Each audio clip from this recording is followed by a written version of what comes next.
Having one or two side hustles in any economy is always a welcome addition to anyone's income.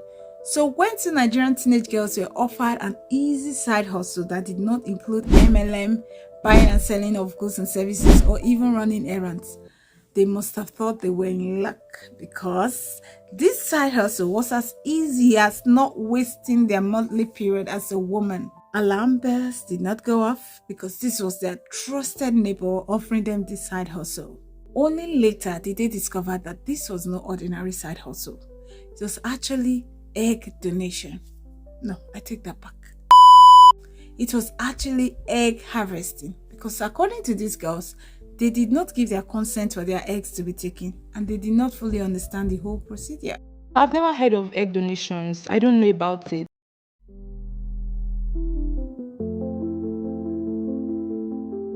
In most Nigerian neighborhoods, there's always that one auntie that is popular among neighbors because of their generosity, kindness, and friendliness. That was who Mommy K was. Mommy K just packed into the back of where our church building is, in a compound. The room is just like 6 feet by 7.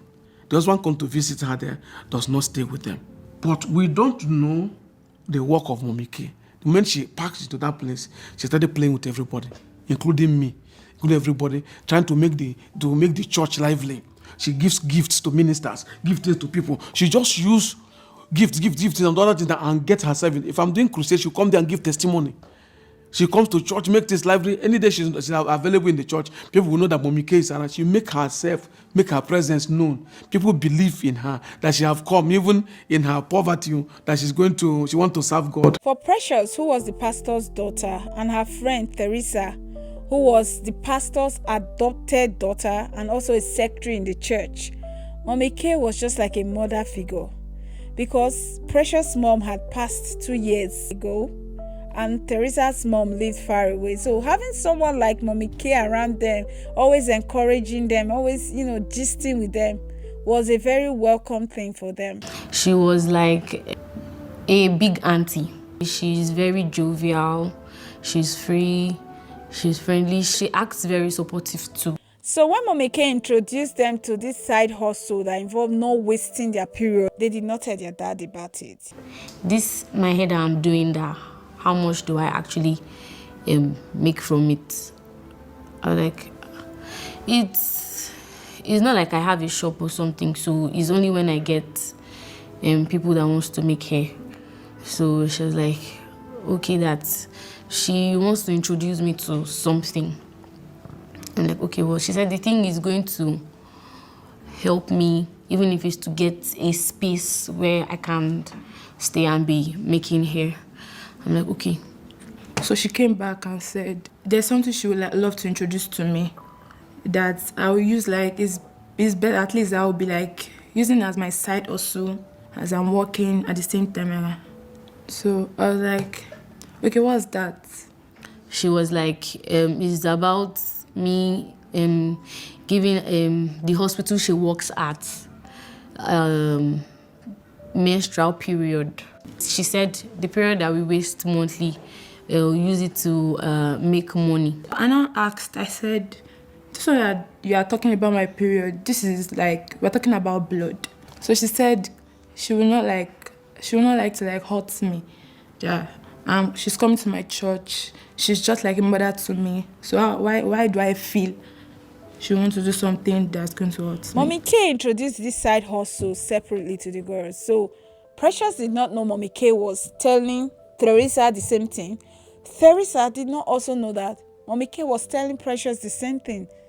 And Mommy K did a good job making them keep the secret from each other and from their parents. According to Precious, Mommy K asked her to come and make a client's hair because Precious was a newly minted hairdresser. She just finished learning hairdressing and she was so happy to show off her skills. She had been making Mommy K's hair, and so it made sense when Mommy K said, come with me to come make a client's hair. Precious picked her comb, her materials and everything and went to make this client's hair with Mommy K. Mommy K took her outside of Lagos State to the capital of Ogun State, Abeokuta, another state for a hospital there. She deceived me because it wasn't like my own intention to go there. She told me that I was going to make hair for someone. And Precious was wondering, whose hair am I going to make? Are the nurses making their hair? Are the patients making their hair? Whose hair? But to her surprise, nurses were coming to take specimen from her. She put 2 and 2 together and she said, could this be the not wasting period business? She was telling me to calm down, that I should not panic, I should just calm down, that nothing will happen or stuff like that. Because I feel like I trust her. Precious said she did not give consent. She was not asked any questions. They took her blood. Then she went back home with Mommy K. When they got home, she was complaining and telling her she doesn't want to be part of this. Mommy K said, too bad. If you don't follow through, RIP to you. So Mommy K gave her vitamin C. That's what Precious said. Mommy K told her it was like vitamin C. Also, she gave her a batch of injections to be injecting herself. When we got home, she gave me the pack of injections that I should take.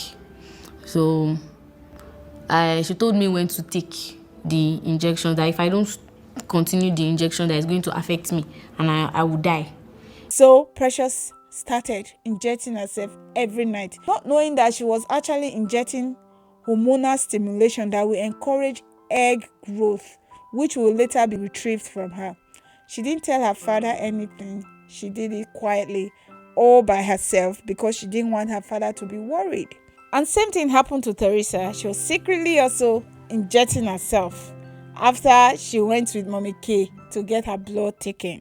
After injecting myself, I discovered it was just as if the injection was triggering my stomach to pain me. She was not like, it was then she now started to tell me that I'll be going for a retriever. She never said, she just said I'll be going for a retriever. I don't know what I did. After the last day of the injection, Mommy K took the girls to a different hospital this time in Surulere. Remember, she's dealing with them differently, she took them on different days. It was on the last day of the injection, before I would take the final one, that she told me that they want to go and remove the egg. And I'm like, which egg? It was that period that I was still understanding that, she wants to remove something from my body that is not period. This thing is a full egg. They went to Surulere to have their eggs retrieved. Precious said she did not feel any form. She was not spoken to. She was just injected. Teresa said she was injected multiple times. In September 2022, they did something that I really can't say what it was, but it was about removing egg from my body and without me giving consent to it. I was very scared till the morning where I got to Surulere. It was when I got to the hospital and the doctor, they did not even ask me anything. At least when I got there, there was no time to ask her a question, because at this point I was already the pain was extremely I'm not even I cannot say anything about this pain. Some doctors came in, and when they came in, they took me to one they injected me. I was just injected severally. They were just injecting me. They brought out long pipes, different instruments they were going to use. So when the doctor that was doing the operation, because I'll call it, the process came, they now sedated me. They sedated me. I was not getting myself. I wasn't able to feel my legs. I was almost unconscious, because I know I could be able to pick little sounds. So when the whole process started, I was just hearing sounds like they were counting numbers. I was hearing when they were saying they've taken 16 that is still remaining inside. I guess it was up to, the last number I heard was about 19. I think it was 20 something eggs they took from me. Was it not 26 or so? I cannot remember. That was what I was hearing. I was just hearing numbers. And they did not say it's a lie. When we're talking the first time, they did not deny it. And you know the worst part of this whole thing? Mommy K did not even have the decency to take these girls back home. But Precious was lucky enough to have somebody give her money and also tell her how to get back home. All this while in excruciating pain. Teresa on her own, she said she had a little money and Mommy K walked her up to the junction and left her there. Said, I will see you later. Please. I've been wondering this thing. I've been thinking, why would Mommy K leave these girls alone by themselves, knowing that they really are not conversant with those routes getting back home? Why would she leave them on their own? After such an invasive surgery, I want to hear your opinions in the comments. So they found their way back home in excruciating pain, forbidding to tell anybody what they were going through or how they found themselves in that situation. Wahala Tairapa. These girls started getting into pains. They were in even worse pains than they were initially. And what did Mommy K offer? Agbo to relieve the pain. But Precious got worse. You know, these procedures, they have their complications and they need aftercare. She still kept it from her dad. Precious' dad has just recently been widowed as his wife died 2 years ago from breast cancer. So he was a single dad and the pastor of the church. He had just come back home from a ministration and it was late. He tried to go to sleep because he was so tired. At about 2 a.m., I start hearing, oh, somebody want to vomit and the vomit is not coming out. So I woke up. Is this my house or my neighbor? And the thing kept coming. I started hearing, help me, daddy, help me. I was screaming, I was shouting. I was just calling for my dad to come and help me because I was not comfortable. I was all on the floor. I was rolling on the floor. I was just trying to crawl because I could not stand up. I opened my door that leads to their room. I saw Precious naked, trying to vomit, crawling on the floor, trying to vomit, and the vomit is not coming. I rushed her. What happened? Is this malaria? Is it typhoid? What is happening with you? He just said, Daddy, help me. Daddy, help me. Daddy, help me. I carried her in my hand. I'm not a doctor. I don't know what to do. There was no 911 to call. This was Nigeria. It was late at night and he didn't have a car to take her to the hospital. I was there from that night till morning, praying, holding her in my hands. Precious, what happened? She could not say anything. Thankfully, daylight came and he got his daughter to the hospital. The hospital could not do anything. They asked him to take his daughter somewhere else, even though that was his own doctor. The doctor told him, this is beyond us. Please, can you take her somewhere else? So he called Precious' brother and he was telling him, Precious' condition is really bad. What are we going to do? And as things would happen, Mommy K was standing right next to Precious' brother when his dad was talking to him. And then she offered, she said, well, this kind of thing, I know where to take you to, that they will help you and treat you very well. The woman later called me and told me that we should not take her to any hospital, that she knows where she will go and get herself. They asked her where the place was, but she told them that she would take them there herself, that they should meet her at a bus stop. Precious' dad bundled his daughter and took her away. And they met Mommy K at a bus stop. And she took them to Abeokuta, the hospital she took these children to the first time. I never know he was taking us to Abeokuta that night. Teresa was also suffering from some pain, so she was also in the car and she followed them to Abeokuta. We get to Abeokuta around, I think, 1:48 a.m. When we get to the place, as soon as we enter the compound, she knocked the door. Before you know it, the doctors came. And according to Precious' dad, those people were very good at their job. Within 1 hour, they stabilized Precious. They brought her all the water that was in her stomach. They pumped everything out, gave her drip. She was no longer throwing up. And they carry her to the place. When she entered this, see, they are very, very expert. He was so thankful, not knowing that this was the genesis of the problem. He was thankful to them. He was thankful to Mommy K until Precious and Teresa were both discharged and they told their parents what happened to them. So the decision was made to get Mommy K arrested, and that was exactly what their parents did. After arresting Mommy K, She was there for like a while, and then after that, I guess she was granted bail or something. So at a point, it was just as if our case was a minor thing. By the time we come the next time, they say this case is no longer here again. I asked the IPO, who took this case out of here? Says she cannot say anything. That even because of my case, they lock her up inside station. She cannot say anything. Where did they take it to? They say you have reached command. Before you know it from command, they say you have gone to one place in that Surulere side near the other doctor's hospital, Banti, that they will call us. The police people will never pick their call, whoever is in charge of the case, to call me. They will call those children. As at this time, they'll be calling the children to come, and they have a father. Precious dad and Teresa's mom could not believe their eyes. Mommy K is already released despite the magnitude of this crime committed against these children.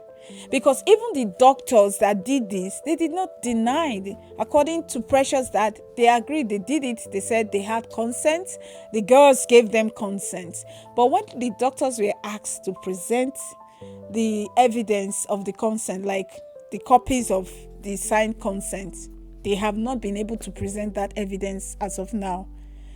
And what I would say about this is that even if these girls gave consent, did the hospital even try to confirm their ages? If they say they are of age, they can do things, they are adults, they can do things themselves. It's still on the hospital to confirm their age. I remember one time when I was living in the UK, I went to Morrison's to get a set of cooking knives.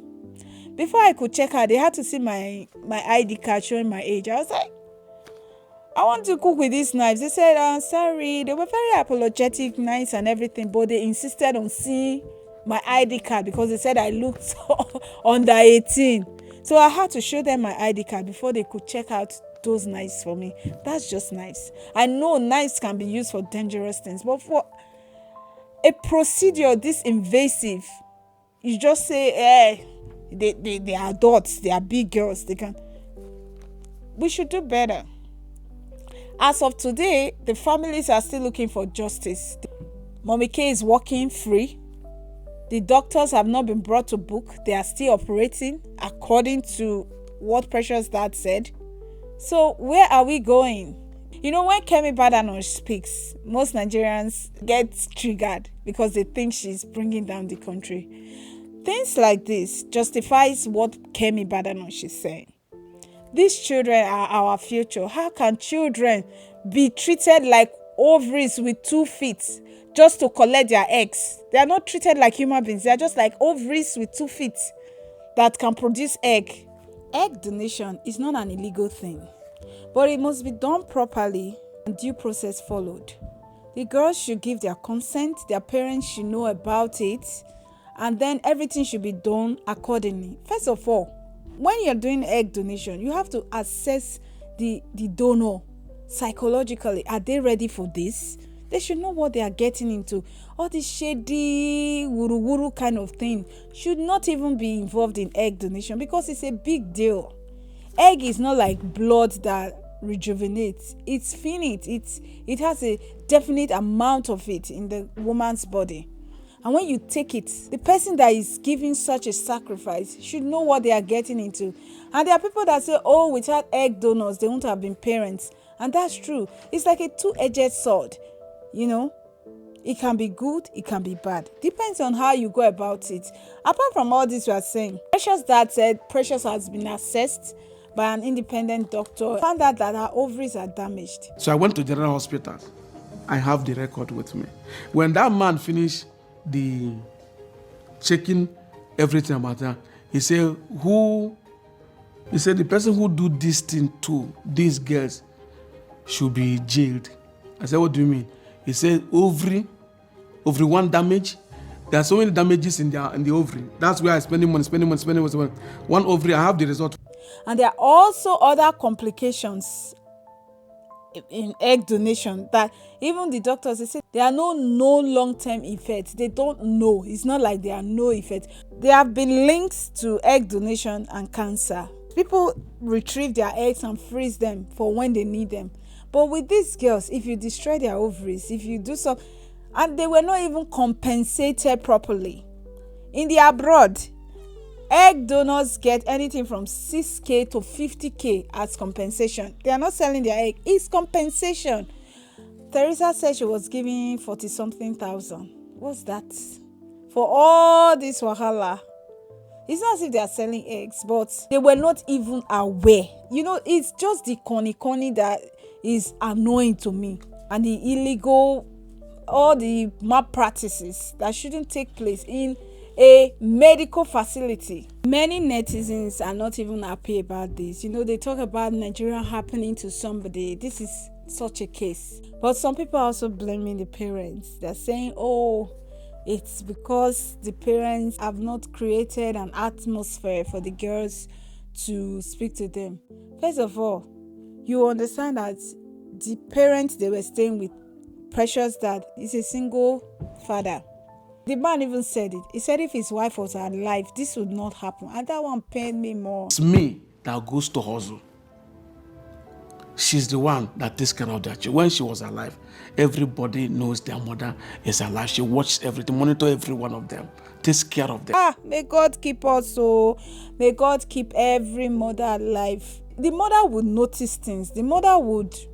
She would see something is going on. I wouldn't blame the parents, even though I get where those people are coming from. Because yes, we should teach our children to negotiate, to hold their own, to be able to, critically think. But this one, that woman, her manipulation, A1. Train your children to understand how to gauge all these offers. It's not only girls, so girls is ovaries. Boys now is gang, Yahoo. You don't know what you are getting into. Somebody will say, just do this, just do that. There are so many innocent people that just walk into trouble because they were so naive. They did not know. So at home, still train them to critically assess anything. For me, I tell my children, I said, nobody will love you more than your parents. People that tell you, don't tell your mom, don't tell anybody, those are the people you should run away from.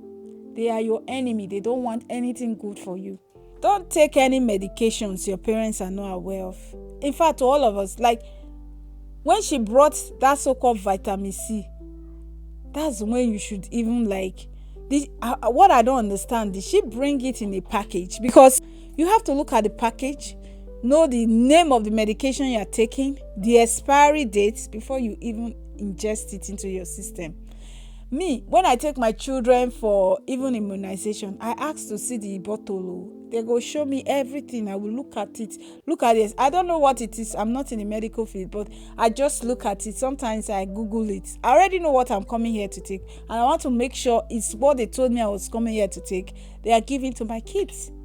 I look at the expiry date. Sometimes it's awkward. Some nurses will be like, oh, okay. I don't care. You might not even see me again. I just need my children to be safe. And I've taught my children too. Before you take medications, look at the name. Know the expiry date. And don't take medications your parents are not aware of. And that injection thing, now get mine. Your period or anything from your body is not for sale. If you are donating an organ to a loved one, you know you are donating an organ. You are not selling. If anybody tells you anything from your body is going to be a side hustle, that's a big red flag.